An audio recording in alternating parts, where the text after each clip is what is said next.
நாங்கள் இந்த நிலத்திலே இருந்த ஐயா மாண்புமிக்க கருணாநிதி அவர்கள், ஐயா எம்ஜிஆர் அவர்கள், அம்மையார் ஜெயலலிதா அவர்களை பார்த்து அரசியல் செய்ய வந்தவர்கள் அல்ல. என் இனத்தின் பரம்பரை வீரத்தை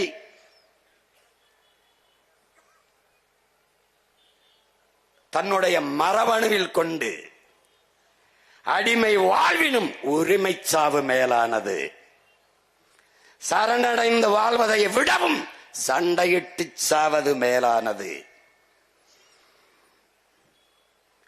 உயிரிலும் மேலானது நமது உரிமை.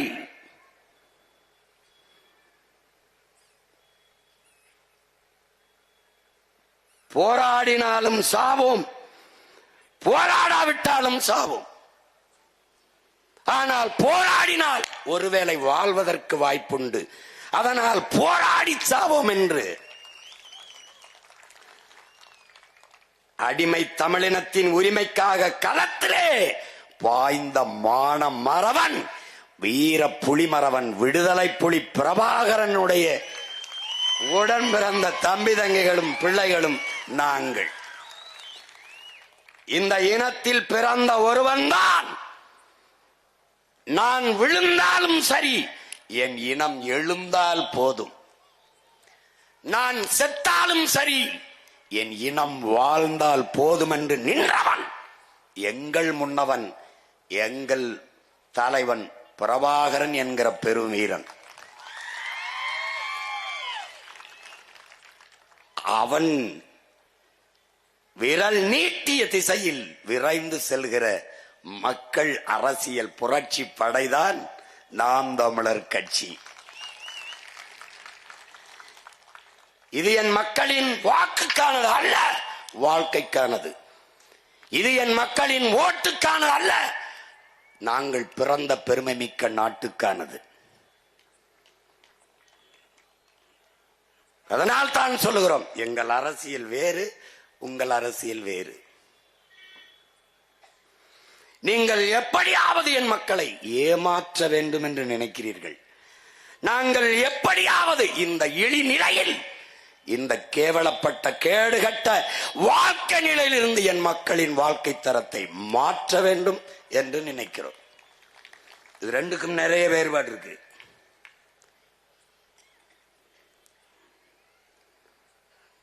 அதனாலதான் சொல்றோம், இந்த நிலத்தில் எங்களுக்கு போட்டி எவரும் இல்லை.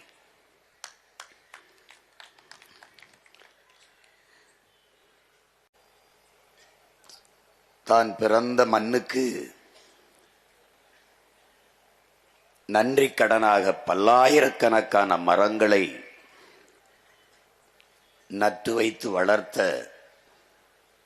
மகத்தான மகள்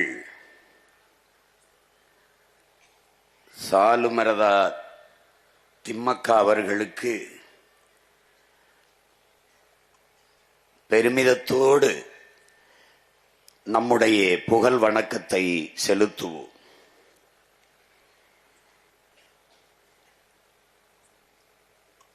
நஞ்சில்லாத உணவு, அதுவே நம் கனவு என்று நமக்கு கற்பித்த நம்முடைய பெரிய தகப்பன்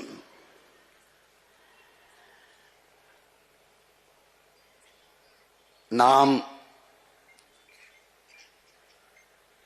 பச்சை புரட்சி என்று இவர்கள் கொண்டு வந்ததை விஞ்ஞானம் என்று கருதினோம். பிறகுதான் தெரிந்தது அது வியாபாரம் என்று இந்த தலைமுறை தமிழ் பிள்ளைகள் நமக்கெல்லாம் கற்பித்த பேராசான்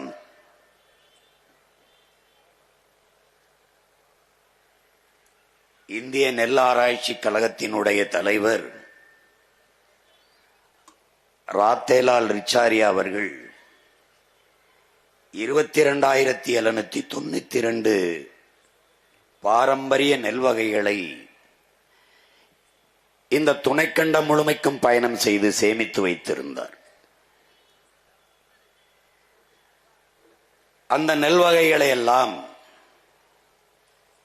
ஒரே நாளில் சின்சாண்டோ நிறுவனத்திற்கு எடுத்துக் கொடுத்த ஆட்சியாளர்கள் அன்றைய காங்கிரஸ் கட்சியின் ஆட்சியாளர்கள். அந்த நாளில் 80 வயது நிரம்பிய ராத்தேலால் ரிச்சாரியா அவர்களும் இந்த நிலத்தில் நம்முடைய பெரிய தகப்பன் 2 பேரும் தான் எல்லாம் பறிபோனதே என்று அழுத பெருமக்கள். நம்மை போன்ற பிள்ளைகளுக்கெல்லாம் வேளாண்மையின் மீது ஒரு பெரும் காதல் வருவதற்கு காரணமாக இருந்த முன்னத்தி ஏறு உழவன் நம்முடைய பெரிய தகப்பன் நம்மாழ்வார் அவர்கள். அவர்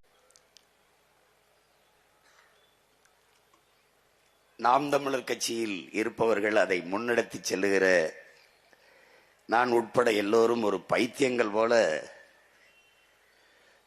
இங்கே இருக்கிற உண்மையிலே பல பைத்தியங்கள் பார்த்து கொண்டிருக்கிறார்கள்.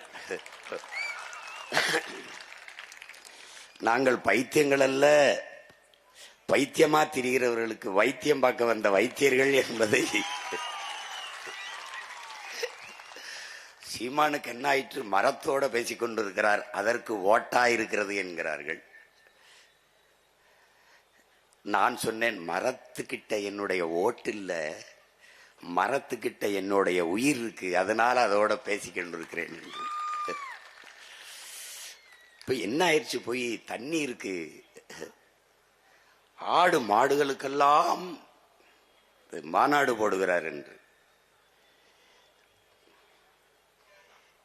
தாய் ஓராண்டுதான் பால் ஊட்டினான், ஆனால் இன்று வரை என்னுடைய தாய் பசு பால் ஊட்டி கொண்டிருக்கிறாள். அப்ப பால் ஊட்டிய தாய்க்கு பாசத்தோடு மகன் நன்றி செலுத்த வேண்டாமா? அதற்காகத்தான் இந்த மாட்டுக்கான மாநாடு. இன்று தண்ணீருக்கு மாநாடு. தண்ணீருக்கு என்ன வாக்கா இருக்கு? தண்ணீர்கிட்ட என் வாக்கு இல்ல, எங்க எல்லாருடைய வாழ்க்கை இருக்கு, அதனாலதான் தண்ணீருக்கு மாநாடு.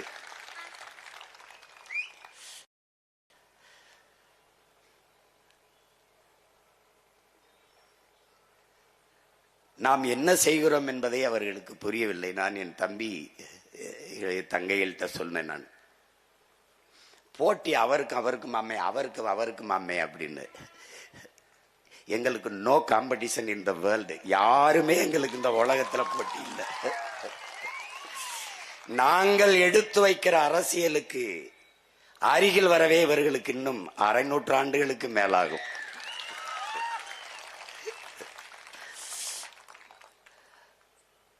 நாங்கள் உலகத்தின் தலை சிறந்த பேரினத்தின் மக்கள்.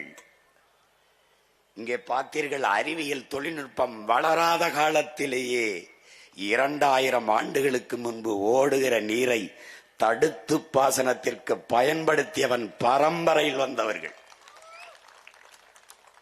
இதுவரை எப்படி இந்த கோயிலை கட்டினான் என்று எவனாலும் கண்டுணர முடியாத அளவிற்கு உலகத்தின் முதல் அதிசயத்தை கட்டி எழுப்புவேன். என் பாட்டன் அருண்மொழி சோழன்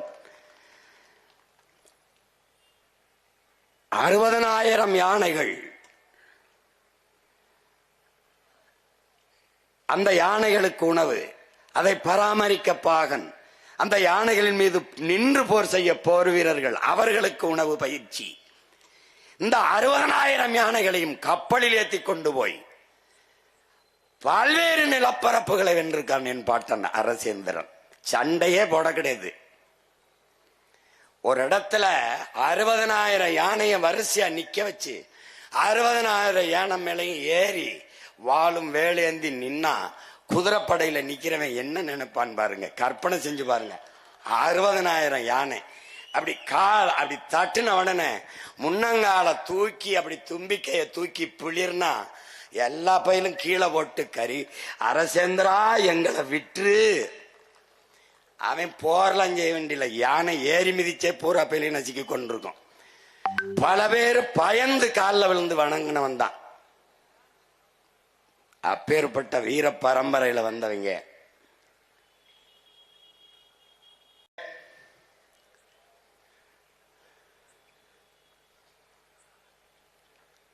இந்த மாநாட்டை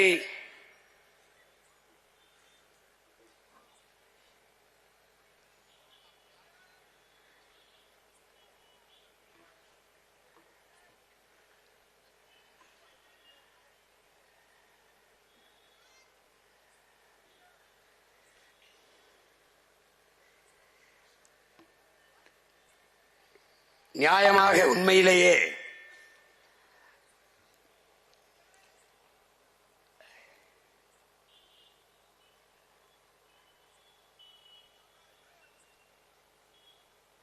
நான் பிறந்த ராமநாதபுரம் சிவகங்கை மண்ணில்தான் நடத்தியிருக்க வேண்டும். காரணம்,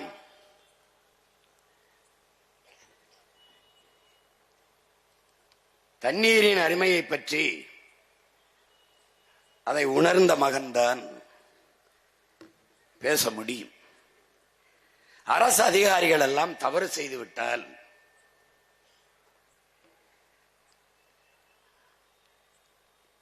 தன்னில்லாத காட்டிற்கு பணியிடம் மாற்றுவார்கள்.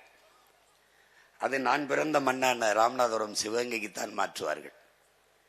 இன்றுதான் எனது மண் வறண்டு போனது. ஆனால் என்னுடைய வீர பெரும்பாட்டன் மருதுபாண்டியர்கள் ஆட்சியிலே உலகத்தின் சுவையான ஆரஞ்சு பழத்தை ஏற்றுமதி செய்திருக்கிறான் என்றால் எவ்வளவு வளமையான நாடாக என் நாடு இருந்திருக்கும் என்பதை அறிவார்ந்த தமிழ் சமூக சொந்தங்கள் அறிந்து கொள்ள முடியும். ஆனால் அதை விட்டுவிட்டு தஞ்சை நிலத்திலே வந்து இந்த தண்ணீர் மாநாட்டை சீமான் போடுவதற்கு காரணம், இந்த இனத்திலே